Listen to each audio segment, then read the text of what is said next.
বিসমিল্লাহিররহমানিররহিম।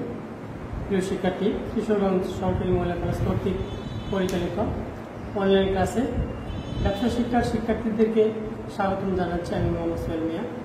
তো প্রিয় শিক্ষার্থী, আশা করি তোমরা সবাই সুস্থ এবং ভালো আছো। তো প্রিয় শিক্ষার্থী, দীর্ঘদিন বন্ধ থাকার পর আজকে প্রথম অনলাইন ক্লাসে আজকে তোমাদের মাঝে হাজির হয়েছি। হিসাব বিজ্ঞান প্রথম পত্রের দৃশ্যমান এবং অদৃশ্যমান সম্পত্তি হিসাব প্রথম থেকে আজকে তোমাদের একটি গাণিতিক সমস্যা আমি হাজির হয়েছি। সেই গাণিতিক সমস্যা মূল আলোচ্য যে বিষয়টি হচ্ছে সেটি হচ্ছে মেশিন বা সম্পদ বিক্রয় জনিত লাভ বা ক্ষতি কীভাবে নির্ণয় করা হয় সেই বিষয়টি আজকে তোমাদের মাঝে আলোচনা করব এবং বিক্রয় সংক্রান্ত জাবেদা কীভাবে দিতে হয় সেই বিষয়টি আলোচনা করবো। তো প্রিয় শিক্ষার্থী, তোমরা নিশ্চয়ই লক্ষ্য করেছ বোর্ডে কিন্তু একটি গাণিতিক সমস্যা রয়েছে। সেই বিষয়টি আমি তোমাদের বোঝার সুবিধার জন্য আমি প্রথমেই বলে নিচ্ছি। চলো দেখে নিয়ে যাক আজকে গাণিতিক সমস্যাটি কী রয়েছে সেটি। তো কৃষিকে তোমরা এখানে দেখতে পাচ্ছ যে 2017 সালের 1 জানুয়ারি তারিখে সিয়ান লিমিটেড 1,25,000 টাকায় একটি মেশিন ক্রয় করেন এবং 15,000 টাকা সংস্থাপন ব্যয় নির্ভর করে কোম্পানির 20% হারে স্বরৈখিক পদ্ধতিতে অবচয় ধার্য করে। আমি আবার বলতেছি যে কোম্পানির 20% হারে স্বরৈখিক পদ্ধতিতে অবচয় ধার্য করে এবং 31 ডিসেম্বর তারিখে প্রতি বছর হিসাবকাল শেষ হয়। 2018 সালের 31 ডিসেম্বর তারিখে মেশিনটি 1,30,000 টাকা বিক্রি করা হয়। তো প্রিয় শিক্ষার্থী, তোমরা এখানে নিশ্চয় লক্ষ্য করেছ যে মেশিনটি 2017 সালের বছরের শুরুতে বা 1 জানুয়ারি তারিখে 1,25,000 টাকা দিয়ে মেশিনটি ক্রয় করা হয়েছিল এবং 15,000 টাকা সংস্থাপন ব্যয় নির্ভর করা হয়েছিল এবং সেই মেশিনটি 2018 সালের 31 ডিসেম্বর তারিখে অর্থাৎ 2018 সালের বছরের শেষ পর্যায়ে শেষ দিনে মেশিনটি 1,30,000 টাকা বিক্রি করে দেওয়া হয়েছে। তো প্রিয় শিক্ষার্থী, তোমরা এখানে সৃজনশীল প্রশ্ন আমি এখানে তোমাদের দুটি রেখেছি। এখানে প্রথম সৃজনশীল প্রশ্ন হচ্ছে কি যে মেশিন বিক্রিজনিত লাভ অথবা ক্ষতি নির্ণয় করার জন্য বলা হয়েছে। তো প্রিয় শিক্ষার্থী, কোনো কোম্পানি যদি স্থায়ী সম্পদ অর্জন করার পর এখানে যদি ব্যবহার করা হয়, ব্যবহার করার পরে পরবর্তী সময় যদি সেই সম্পত্তি যদি বিক্রি করে দেওয়া হয়, সেক্ষেত্রে দেখতে হবে এখানে মেশিনটি লাভে বিক্রি করা হয়েছে না ক্ষতি বিক্রি করা হয়েছে সেই বিষয়টা আমরা কিন্তু লক্ষ্য করতে হবে। সেখানে আমাদের লক্ষণীয় বিষয় হচ্ছে যে মেশিনটি আমি বা যে সম্পত্তি আমি অর্জন করেছি সেই সম্পত্তি আমি কতটুকু ব্যবহার করেছি এবং যতটুকু যে পরিমাণ ব্যবহার করেছি সেই পরিমাণ সুবিধা পাওয়ার পরবর্তী সময়ে যে সম্পত্তি রয়েছে সেই সম্পত্তিতে কী পরিমাণ বইমূল্য থাকে বা বাজার মূল্য কত, সেই বাজার মূল্য বা বিক্রয় মূল্য থেকে যদি মেশিনটির প্রকৃত মূল্য যদি বেশি হয় তাহলে ক্ষতি হবে, আর যদি কম এখানে যদি বিক্রয় মূল্যের পরিমাণ যদি বেশি হয়ে থাকে তাহলে লাভ হবে। তো প্রিয় শিক্ষার্থী, আমরা এখানে দেখতে পাচ্ছি যে অবশ্যই বিভিন্ন পদ্ধতি রয়েছে। সেই পদ্ধতির মধ্যে এখানে কিন্তু একটা পদ্ধতির কথা বলা রয়েছে, সেটি হচ্ছে সরলরৈখিক পদ্ধতি। তো সরলরৈখিক পদ্ধতিতে অবচয় ধার্য করার বিষয় তোমরা জানো যে সরলরৈখিক পদ্ধতি প্রতি বছর অবচয় পরিমাণ সমান থাকে। তাহলে এখানে প্রিয় শিক্ষার্থী অবচয় হারের কথা বলা রয়েছে, অর্থাৎ 20% অবচয়ের হার। সেক্ষেত্রে আমাদের বার্ষিক অবচয় বাহির করার প্রয়োজন পড়ে না, শুধুমাত্র যেহেতু সরলরৈখিক পদ্ধতি প্রতি বছর বা অবচয় পরিমাণ একই থাকে, তাহলে আমি ইচ্ছে করলে আমরা সেটি গণনার মাধ্যমে আমরা নির্ণয় করে নিতে পারি। তাহলে প্রথমে প্রিয় শিক্ষার্থী আমি এখন মেশিন বিক্রিজনিত লাভ অথবা ক্ষতি নির্ণয় করবো, সে বিষয়টি আমরা নির্ণয় করে দিচ্ছি। তাহলে মেশিন বিক্রিজনিত লাভ অথবা ক্ষতির পরিমাণ নির্ণয় করতে গেলে আমাদের প্রথমে কি করতে হবে, মেশিনের মোট মূল্য নির্ণয় করতে হবে। তাহলে মেশিনের মোট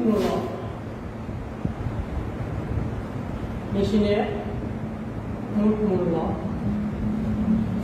আমাদের এখানে দেখতে পাচ্ছ যে মেশিনের পরিমাণ ছিল 1,25,000 টাকা এবং এটির সাথে এই মেশিনটির সংস্থাপন ব্যয় করা হয়েছে 15,000 টাকা। অর্থাৎ এখানে আমরা দেখতে পাচ্ছি যে মেশিনটির মোট মূল্য হচ্ছে 2 লক্ষ টাকা। এটা হচ্ছে মেশিনের মোট মূল্য হচ্ছে 2 লক্ষ টাকা। তো সেক্ষেত্রে মেশিনের মোট মূল্য বাহির করতে আমরা এখানে বার্ষিক অবচয় যেটি হচ্ছে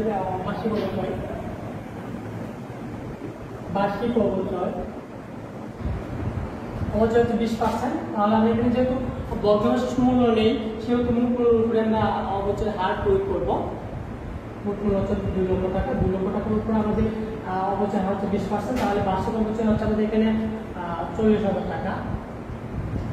এটা হচ্ছে বার্ষিক অবচয়। তো প্রিয় শিক্ষার্থী, একটি বিষয় এক্ষেত্রে খুবই গুরুত্ব সহকারে আমাদের মনে রাখতে হবে, সেই বিষয়টা হচ্ছে কি, যদি কখনো সম্পত্তি ক্রয় বিক্রয়জনিত লাভ অথবা ক্ষতি নির্ণয় করতে হয়, তাহলে যে বিষয়টি আমাদের সবচেয়ে গুরুত্বপূর্ণ আমাদের মনে রাখতে হবে সেটি হচ্ছে যে মেশিনের বিক্রয়ের পূর্ব মুহূর্ত পর্যন্ত যে সময়টুকু অতিক্রান্ত হয়েছে সেই সময়টুকুর অবচয় বা পুঞ্জীভূত অবচয় পরিমাণ আমাদের জানতে হবে। তো প্রিয় শিক্ষার্থী, তোমরা এখানে লক্ষ্য করো, এই মেশিনটি কিন্তু ক্রয় করা হয়েছে 2017 সালের 1 জানুয়ারি তারিখে এবং বিক্রি করা হয়েছে 2018 সালের 31 ডিসেম্বর তারিখে। তাহলে বিক্রয় করার পূর্ব মুহূর্ত সময় এবং ক্রয় করার সময় এবং বিক্রয়ের সময়ের যে মধ্যবর্তী যে সময়টি রয়েছে সেখানে কিন্তু আমরা দেখতে পাচ্ছি 2 বছর, অর্থাৎ 2017 সাল এবং 2018 সাল।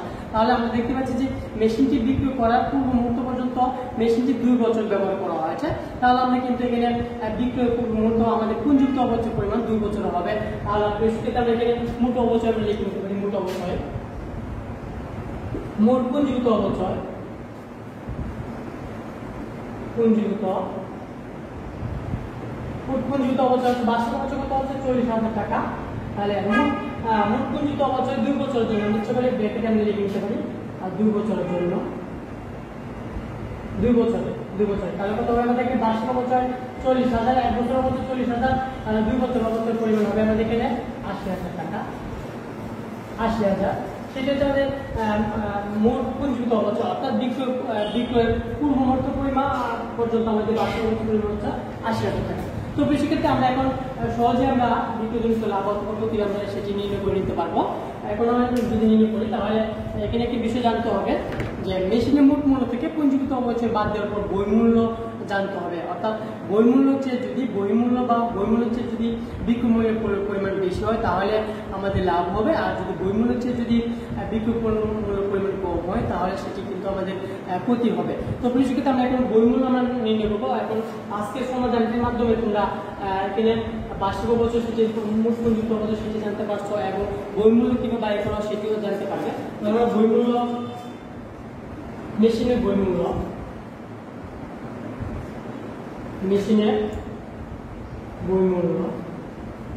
কিভাবে হবে? মেশিন বইমূল্য হবে তাহলে মোট মূল্য মাইনাস পুঞ্জীভূত অবচয়,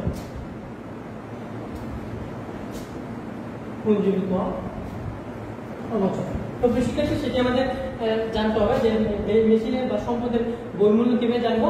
মেশিনের মোট মূল্য থেকে বা অর্জিত মূল্য থেকে যদি আমরা পুঞ্জীভূত অবচয় পরিমাণ বাদ দিই তাহলে কিন্তু আমাদের বইমূল্য পেয়ে যাবো।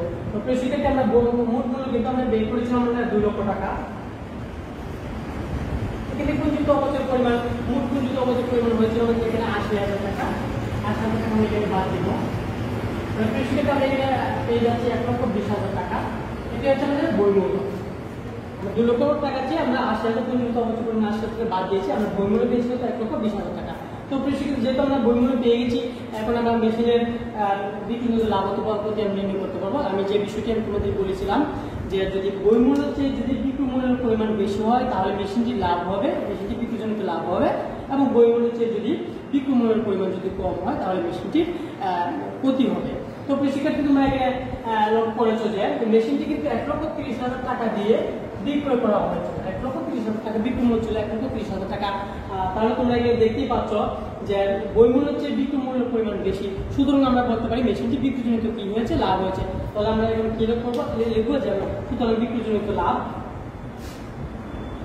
মুখ পরামর্শ আমরা এই পাশে করে দিয়েছি, সুতরাং বিক্রয়জনিত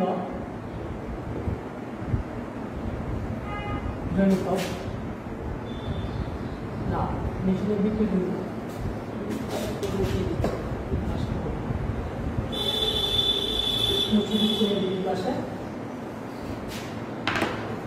সুতরাং মেশিনের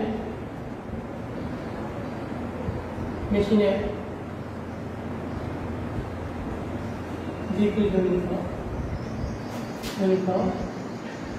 লাভ, আমি সরাসরি বিক্রয়জনিত লাভ কথাটা লিখে নিচ্ছি এই জন্যই, কারণ হচ্ছে কি আমরা বইমূল্যের চেয়ে বিক্রয় মূল্যের পরিমাণ বেশি, সেই কারণে আমরা মেশিনের বিক্রয়জনিত লাভ লিখে নিচ্ছি। তাহলে আমরা কি হবে এখানে যে বিক্রয় মূল্য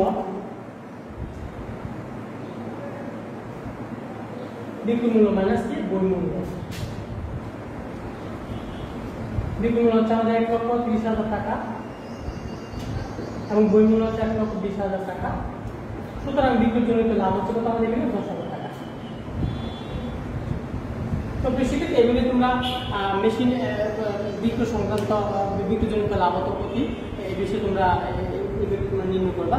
তো বেসিক্যালি আমি আরেকটি বিষয় বলেছিলাম যে বিক্রয়জনিত লাভ সংক্রান্ত জাবেদাটি কীভাবে দিতে হবে সেই বিষয়টি আমি একটু বর্ণনা করে শুধুমাত্র জাস্ট আমি ডেবিট এবং ক্রেডিট সেই প্রসেসের মধ্যে আমি দেখিয়ে দিচ্ছি। আমরা যদি বিক্রয়জনিত লাভ অথবা প্রতি জাবেদা দিই তাহলে আমরা কিভাবে জাবেদা আমি গণনা করে আমি তোমাদের শুধুমাত্র ডেবিট ক্রেডিট লিখে নিচ্ছি। তাহলে আমরা এখানে বিক্রয় করা হচ্ছে কত 1,30,000 টাকা। তাহলে মেশিনটি বিক্রয়জনিত জাবেদা নগদ হিসাব ডেবিট 1,30,000 টাকা 1,30,000 টাকা। মেশিনটি বিক্রি করা হচ্ছে 1,30,000 টাকা, এটা সেটি হবে আমাদের ডেবিট।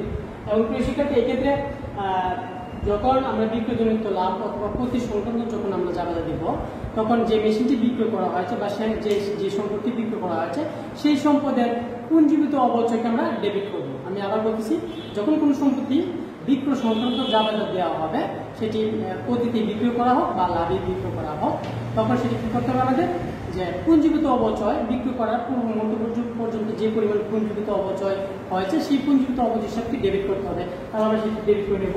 পুঞ্জীভূত অবচয় হিসাব ডেবিট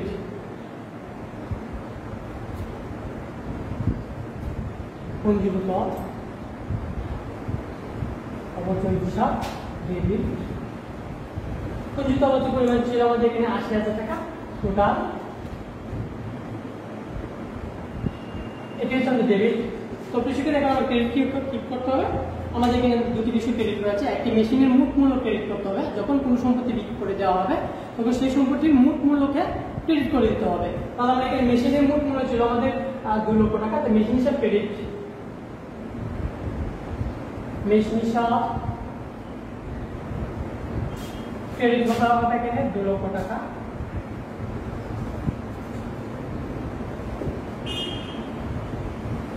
তো সেক্ষেত্রে তোমরা নিশ্চয়ই লক্ষ্য করেছ, তোমরা জানো যে হিসাবের ক্ষেত্রে প্রত্যেকটি ডেবিটের টাকার পরিমাণ ক্রেডিট টাকার পরিমাণ সম পরিমাণ হয়। কিন্তু এখানে আমরা ডেবিট টাকা দুটি মূল্য হচ্ছে এখানে হতো 2,10,000 টাকা, কিন্তু ক্রেডিট করেছি মাত্র 2 লক্ষ টাকা। তাহলে আর 10,000 টাকা রয়েছে। সেই 10,000 টাকা কি, সেটি বিক্রিজনিত লাভ।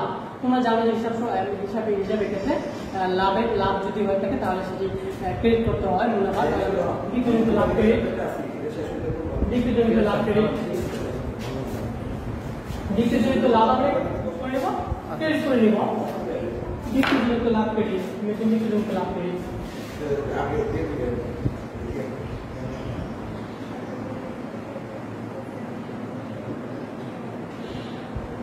বিক্রিজনিত